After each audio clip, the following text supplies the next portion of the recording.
Hello and welcome to week 4 of Education 107 Part 2. We are going to, so this week for the presentation, we're going to discuss mainly focus on archival data, the uses that you can have for archival data, the observer role, and how to consider some of the things you can do with this information in terms of what you can use with your archival data, what you can do with that information. All right, so let's go ahead and get started. So, there's a couple of different types of archival data that we can use. So we can use government documents such as birth certificates. We can use personnel files. We can use databases. So records, documents, and databases are kind of the three main types of archival data that you can use when conducting an evaluation. So, a record can provide quantitative data about an organization. This will actually help you determine and examine any historical trends that you see within the program that you're evaluating. And also, it allows you to provide a baseline for your organization. What is the starting point? Some of the examples can include safety violations logs, sales records, grades, and transcripts. Some documents that can provide they're a little bit more descriptive than your records. They may provide a mix of quantitative or qualitative data. So some of the examples can be meeting minutes, press releases, reports, and training manuals. And the third type that we talked about today was databases.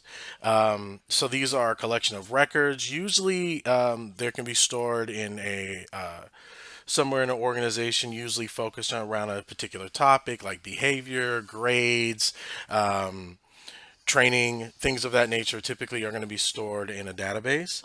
So some of the examples of databases can include vital statistics, birth certificates, National Center for Education Statistics, how this particular school or program has performed, and then Department of Labor data.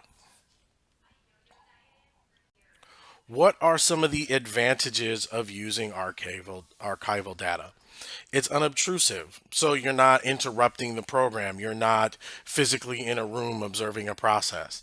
It's historical. It provides you a context of where the program started, where it is performing today. And it's cost effective because you typically can spend less time around archival data. You don't have to travel somewhere typically to observe a process or to observe a program. Now, some of the disadvantages of using archival data. Sometimes, due to organizational policy, due to labor law, some of these are going to have limited accessibility.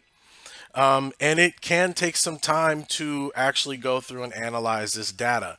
Although you may be able to retrieve it from a database, you will have to spend some time going through it. You will have to spend some time coding it. So this actually can be a time consuming process. Some of the data may be missing or incomplete. I think we all have had experiences where some process or some program didn't complete a form or some input for that particular week, that particular month. So it makes it a little bit harder to actually come across some items because they may be missing or incomplete. Now, what can we actually build from archival data? What can we learn? Have people learned anything? Is the program doing what we're asking it to do?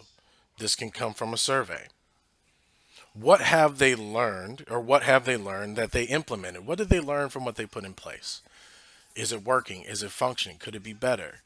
This can actually take place from an observation. Now, what are people's experiences in implementing training? How do they feel about implementation, interviews, and focus groups? Right? So if we get this information from archival data, we can then talk about what are the people experiencing after we implemented the training. How do they feel about the implementation of the training that we determined was necessary by reviewing the archival data? And then also, has the training impacted organizational policies?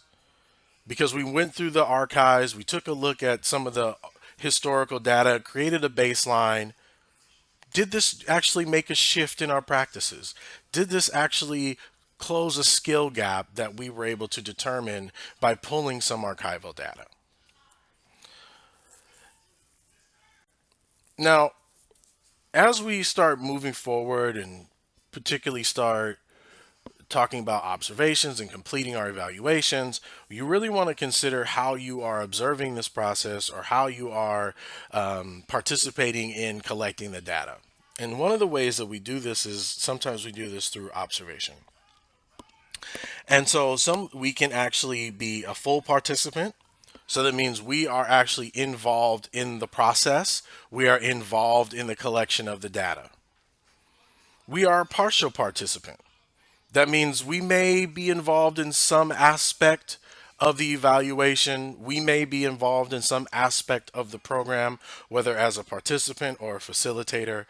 So those are just some things to consider in terms of a full participant versus partial participant.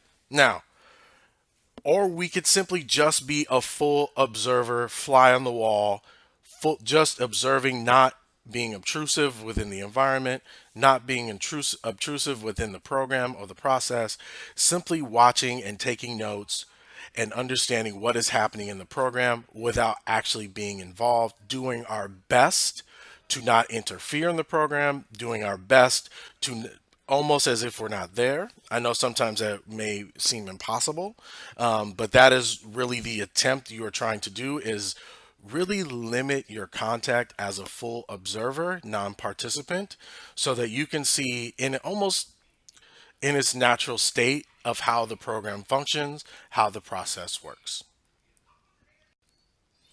Now, we have to consider the output in terms of what we are collecting, whether it's archival data or it's observations. Is it quantitative? Is it qualitative?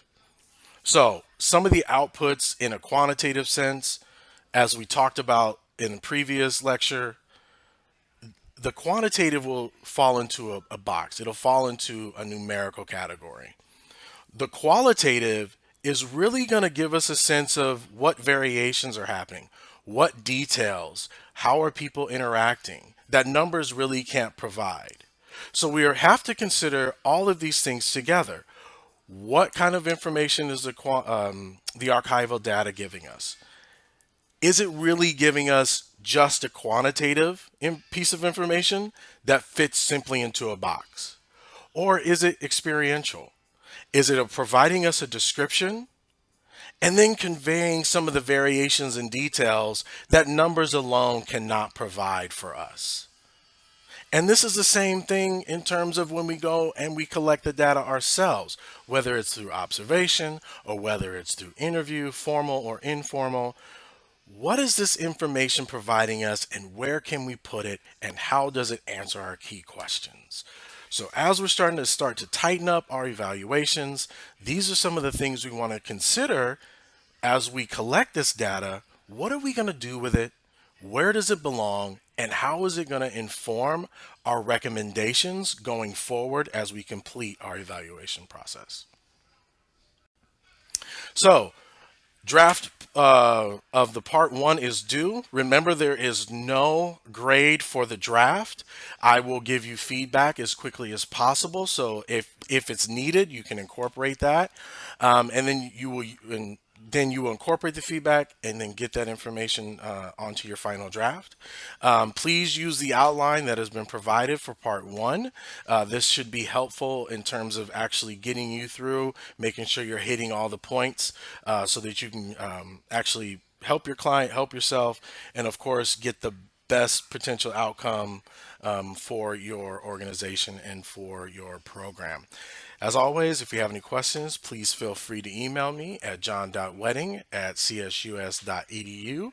Also, please make sure to post questions in discussion board one to help build that learning environment, help your classmates, have your classmates help you through this process so you can actually put together the best final evaluation that you can. All right, so good luck, and I'm looking forward to your draft of part one.